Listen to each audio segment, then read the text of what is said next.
Bonjour à tous. Aujourd'hui nous allons vous expliquer pourquoi Cruy-sur-Ourcq a besoin de son association citoyenne, pourquoi nous avons besoin de former un nouveau bureau. Alors une association loi 1901, c'est une organisation déclarée qui permet d'exercer une utilité collective, c'est-à-dire on peut œuvrer pour le bien commun de la commune par le fait d'avoir une communication plus transparente entre les citoyens et la mairie, une communication plus claire, mais aussi aider la mairie à prendre des décisions via tous ces processus.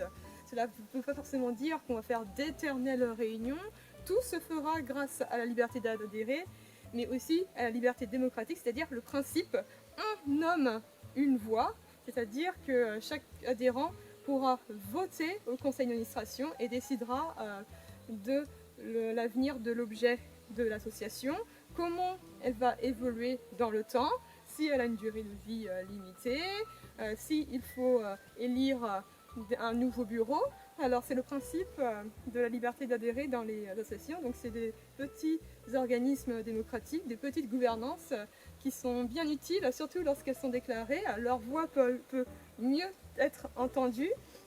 Et enfin, il y a aussi le principe de lucrativité limitée, donc un des principes de l'ESS. On peut faire des bénéfices, mais ces bénéfices doivent revenir dans l'objet associatif, c'est-à-dire qu'en fait, il n'est pas réparti entre les adhérents, c'est uniquement dans le but de réaliser leurs objectifs associatifs. Par exemple, si on reçoit 100 €, on peut le réutiliser dans les frais administratifs. Si on fait des recours, eh bien, ça ira dans les frais postaux, les frais d'impression, la documentation.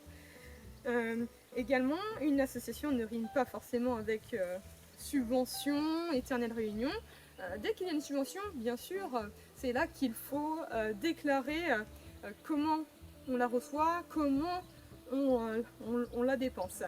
On peut très bien faire une association sans subvention, avec la volonté de chacun de participer aux démarches. Par exemple, quelqu'un qui a envie d'écrire une lettre tout simplement, avec l'association qui fournit, pour lequel il fournit les papiers pour ça ou des timbres. L'intérêt d'une association loi 1901, c'est d'accentuer le droit d'interpellation auprès de la mairie.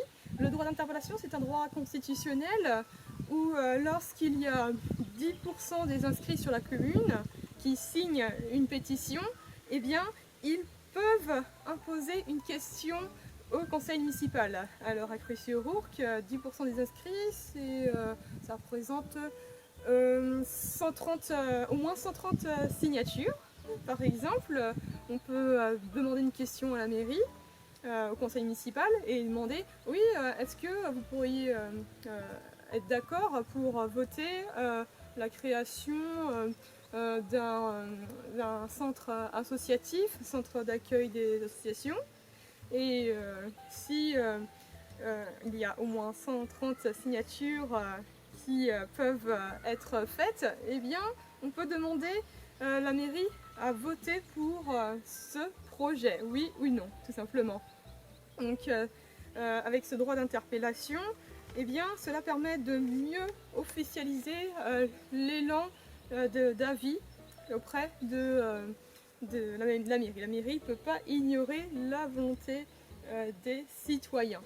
L'intérêt de cette association, c'est de faciliter la communication entre la mairie et les citoyens.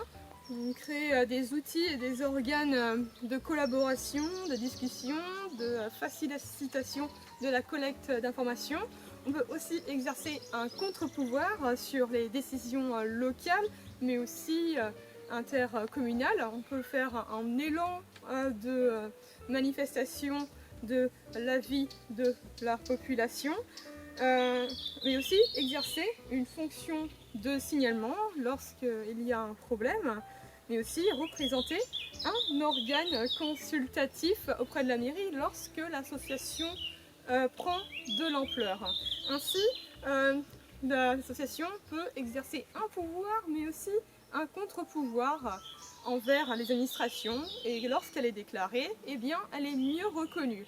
Lorsque l'association qui existe auprès de la préfecture est peu reconnue par la mairie, lorsque la vie de ses membres est peu reconnue, elle peut être reconnue par contre par la commune, la préfecture, mais aussi les autres mairies. C'est ce qui est important. Elle n'existe pas en tant que personne physique, mais en tant que personne morale, avec un groupement de citoyens qui partagent des avis et des intérêts soit différents, soit des avis en commun. L'idée, c'est de regrouper tous les avis et de mieux représenter ces différents besoins. Et il y a aussi un pouvoir de contrôle et d'évaluation. L'intérêt, c'est que la bonne gestion de la politique publique soit approuvée par la population. Donc on peut élaborer des enquêtes par le recueil de nombreuses observations, de remarques et de commentaires des citoyens. Cela permet d'évaluer la satisfaction des habitants, de voir si le maire répond vraiment à l'intérêt général de la commune. Donc grâce à l'intelligence collective, l'action peut être pertinente et efficace. Également, le principe d'une association déclarée, ce n'est pas comme une association de fait. Bien sûr, quand c'est déclaré, il faut faire quelques points administratifs obligatoires, mais cela ne représente pas tout le travail de l'association. C'est juste minimum une réunion par procès verbal par an. Et lorsqu'il y a des subventions, et bien là forcément il faut déclarer, mais sinon une association peut fonctionner sans subvention, avec la volonté et le travail gratuit de chacun. Donc par rapport à une association de fait, on ne connaît pas, dans une association de fait, on ne connaît pas les membres, l'objet n'est pas bien défini, donc lorsque ces membres qu'on ne connaît pas perçoivent des avantages, lorsqu'on peut voir s'ils ont du matériel prêté par la mairie, des moyens prêtés par la mairie, eh bien on ne sait pas ce que cela représente par rapport à ce que les vraies associations existantes ont. Et lorsqu'elles œuvrent sur le terrain, eh bien l'accès à leur groupement pour participer à cette œuvre collective est inaccessible. On reste juste spectateur. On regarde, on aimerait bien participer, et aussi participer aux réunions, mais on ne sait pas quand se passent les réunions.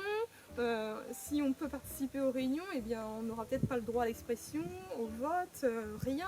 Donc il n'y a pas d'intérêt vraiment général, c'est juste un spectacle qui se dit œuvrer pour l'intérêt général. Donc si vous voulez créer un bureau avec nous et nous rejoindre, contactez-moi à fanny.blaise@live.fr et je vous dis à bientôt pour faire une nouvelle œuvre commune et efficace au sein de Cruy-sur-Ourcq.